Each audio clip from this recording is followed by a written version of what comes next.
લોકો સુધી મેં જોયું 4 લાખ કરતાં વધારે લોકો સુધી તમે લાઈવના માધ્યમથી પહોંચ્યા હતા. તો જે આફત આવી રહી છે તેની જાણકારી સમયસર તમે પહોંચાડી દીધી. નીરુભા લખે છે જય માતાજી. તો એના કારણે સૌથી મોટું એડવાન્સમાં જે જાણકારી મળી તેના કારણે એક પણ વ્યક્તિની જાનહાનિ ન થઈ શકી એની એ ખૂબ જાગૃતતા આવી. એટલે તમે આ બધી બાબતો તે લોકો સુધી પહોંચાડવા માટે તમારો હૃદયપૂર્વક ખૂબ ખૂબ આભાર માનું છું કે જે સ્થિતિ હતી તેમાં શું શું કરવું પડે, કઈ રીતે આગળ વધવું જોઈએ, કેવી ઘટનાઓ બની શકે છે, એની જે માહિતી આપણે આપી હતી એ બધા લોકો સુધી તમે પહોંચાડવાનું કામ બધા મારા મિત્રોએ કર્યું. તે માટે તમારો બધાનો હૃદયથી ખૂબ ખૂબ આભાર માનું છું. અને એ બાબતમાં પણ પૂરની સ્થિતિમાં અત્યારે કેસ્ટ્રોલ કે બધું આપવાની શરૂઆત એની પૂરું થઈ ગઈ છે અને હજુ બાકીનું કામ ખેડૂતોને એગ્રીકલ્ચરમાં જે કૃષિના પાકમાં નુકસાન થયું છે, જમીનમાં નુકસાન થયું છે, એ બાબતે પણ રાજ્ય સરકાર ની અંદર વાત કરી છે. આવતીકાલે કૃષિ મંત્રીશ્રી પણ આવવાના છે આ વિસ્તારમાં પ્રત્યક્ષ જોવા માટે અને એ પછી એનું એક પેકેજ તૈયાર કરે અને ખેડૂતોને એનો લાભ મળે એના માટે મુખ્યમંત્રીશ્રી અને સરકારને વાત કરી છે અને એ લોકોનું મન પણ પોઝિટિવ છે. બીજું એક કાયમી આનો ઉકેલ આવે એ માટે આ પાણી ભરાઈ રહે નહીં એના માટે એક 2 પાણીના મોટા વહેણ એ તૈયાર કરવા પડે અને ખર્ચો ખૂબ થશે પણ પેરેલલ એક નદી જેવું વ્યવસ્થા કરવી પડે. ઇરિગેશન ડિપાર્ટમેન્ટે તેની પણ તૈયારી કરી છે અને વચ્ચે કેટલાક તળાવ પણ બનાવવા કે જેથી વરસાદનું અમૃત જેવું પાણી એ બિલકુલ આખું રણમાં ન જતું રહે. એને બચાવીને ફરી પાછા જે વિસ્તારમાં પાણીની અછત છે ત્યાં પમ્પિંગ કરીને પહોંચાડવાની વ્યવસ્થા કરી શકાય. અને બીજું એમાં ટ્યુબવેલ પણ ઊંડા બનાવવા 500 ફૂટથી ઊંડા, તો જમીનના ધરતી ઉપર પણ એ પાણીને આપણે પહોંચાડી શકીએ. તો પૂરની જે આફત છે આફતને ભવિષ્યની અંદર એને આશીર્વાદ પ્રજાના ઈશ્વરનો આશીર્વાદ જે જળ છે એ આશીર્વાદ તરીકે જળને આપણે સંગ્રહિત કરી અને જ્યાં જરૂરિયાત છે એવા વિસ્તારમાં મોકલવાની પણ વ્યવસ્થા આ યોજનાની અંદર થાય એવી એક મનની ઈચ્છા છે. ઈશ્વર કરાવે તો તે કામને પણ આપણે ઠીક કરવું છે. હમણે રાજ્ય સરકાર દ્વારા ઘાસ માટેની જે વિનંતી કરી હતી તો બધી ટ્રકો ભરીને ઘાસ એ આવી રહ્યું છે. કેટલાય ગામોની અંદર 15-15, 20-20 ટ્રકો ભરીને ઘાસ આવે છે અને સૂકું ખૂબ સારું ઘાસ છે. એનો ખર્ચો પણ ભાડાનો જ જોઈએ તો 15-15, 20-20, 25-25 લાખ ભાડું થાય એટલો બધો ખર્ચ ભોગવીને પણ કેટલાક ગામોમાં ઘાસ પહોંચી ગયું છે. બાકીનામાં પહોંચાડવાની વ્યવસ્થા પણ કરી રહ્યા છીએ.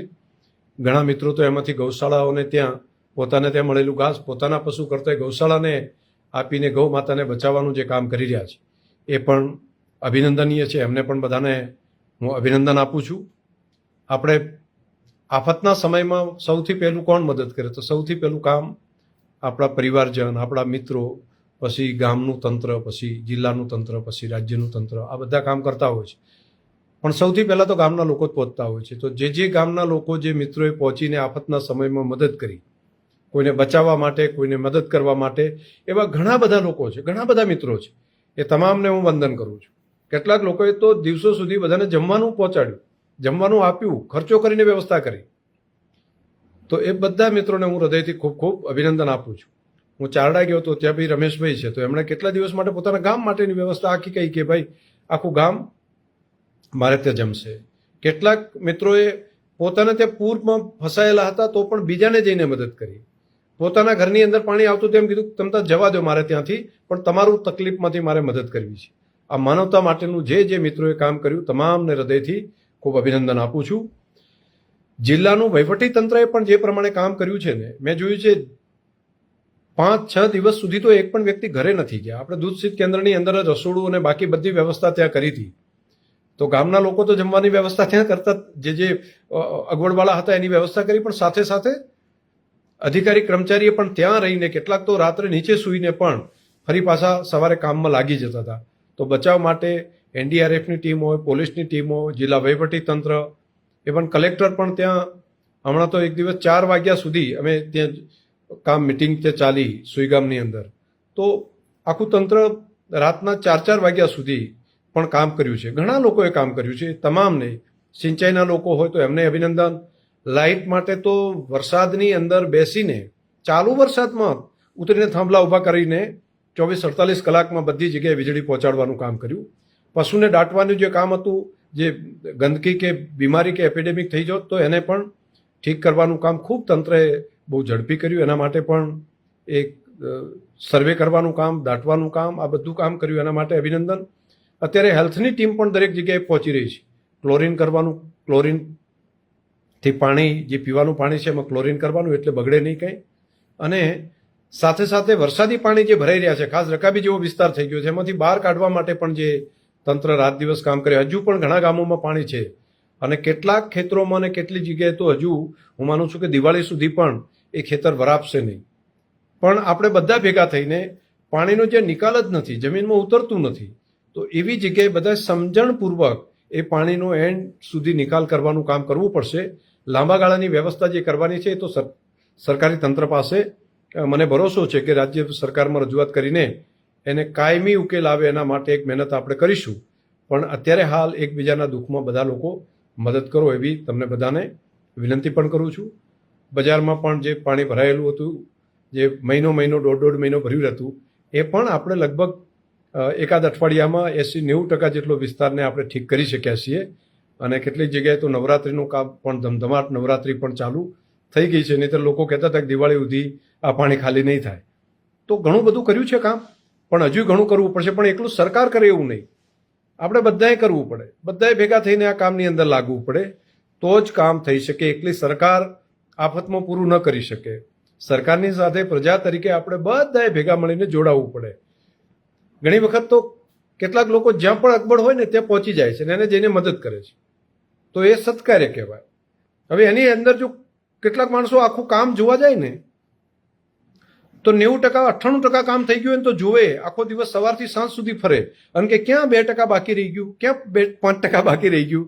તો એ બાકી રહી ગયું છે ને જોવા માટે આખો દિવસ કાઢે અને ત્યાં જઈને પછી કંઈક જો આ બાકી રહી ગયું છે, આ હજુ નથી થયું. તો 98% જે કર્યું હોય તો કોઈ તંત્ર, લોકો ભેગા મળીને આગેવાન, કાર્યકર્તા બધા કરે છે ને, તો આપણે 2% બાકી રહી ગયું એની અંદર આપણે મહેનત કરી લો ને, તો એને આખો દિવસ બગાડીને ક્યાં ખાલી રહી ગયું, ક્યાં ક્યાં ખામી રહી ગઈ, એ ખામી શોધવાની અંદર પોતાનો ટાઈમ બગાડવો એના કરતાં આફતમાં જે છે ત્યાં આપણે મદદ કરવાનું ચાલુ કરી દઈએ અને પછી ધ્યાનમાં આવે તો જ્યાં ખામી હોય એને પણ ઠીક કરવાનું કરીએ.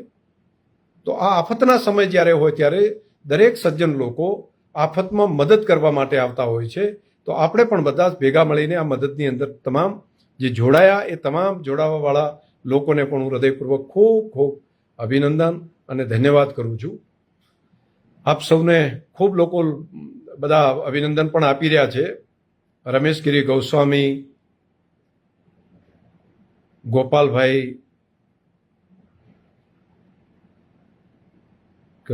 ખેગારભાઈ સમા, સરસ સાહેબ, દિનેશભાઈ ચૌધરી, આસ્થા હોસ્પિટલ, રમેશભાઈ ઠાકોર, એ લખે છે કે સાહેબ ડેરીની અંદર પણ તમે બિનહરીફથી અભિનંદન. આભાર મિત્રો, તમારા બધાના સહયોગથી, પશુપાલક માતાઓ બહેનોના આશીર્વાદથી આ શક્ય બની શક્યું. બાકી આટલા મોટો જિલ્લો અને આવડું મોટું કામ હોય તો સ્વાભાવિક અનેક લોકોની ઈચ્છા પણ હોય કે ભાઈ આપણે ત્યાં આગળ ચૂંટાઈએ, ડાયરેક્ટર થઈએ, પરંતુ તમામ લોકોએ મોટું મન રાખીને જે નિર્ણય કર્યા એની અંદર બધા લોકો સહયોગી રહ્યા અને બધાએ જે મોટું મન કર્યું એ માટે પણ હું તમામ પશુપાલક માતાઓ બહેનોનો, તમામ નિયામક મંડળનો અને ખાસ કરીને કમિટીના જે સભ્યો છે, ગામે ગામથી બધા લોકો ભેગા થઈને એક કમિટી બનાવે 11 લોકોની, અને કમિટીમાંથી પછી એક જણ ચેરમેન બને, મંત્રી બને, આવી બધી વ્યવસ્થા. અને એમાંથી એક ઠરાવ કરીને નિયામક મંડળના સભ્ય માટેની ચૂંટણી, એની પ્રક્રિયા લગભગ 1.5-2 મહિના પહેલાં જે થઈ, અને અત્યારે એ બધા સભ્યોએ ભેગા થઈને સર્વાનુમતે જે નિર્ણય કર્યો એના માટે પણ તમારો બધાનો હૃદયથી આભાર.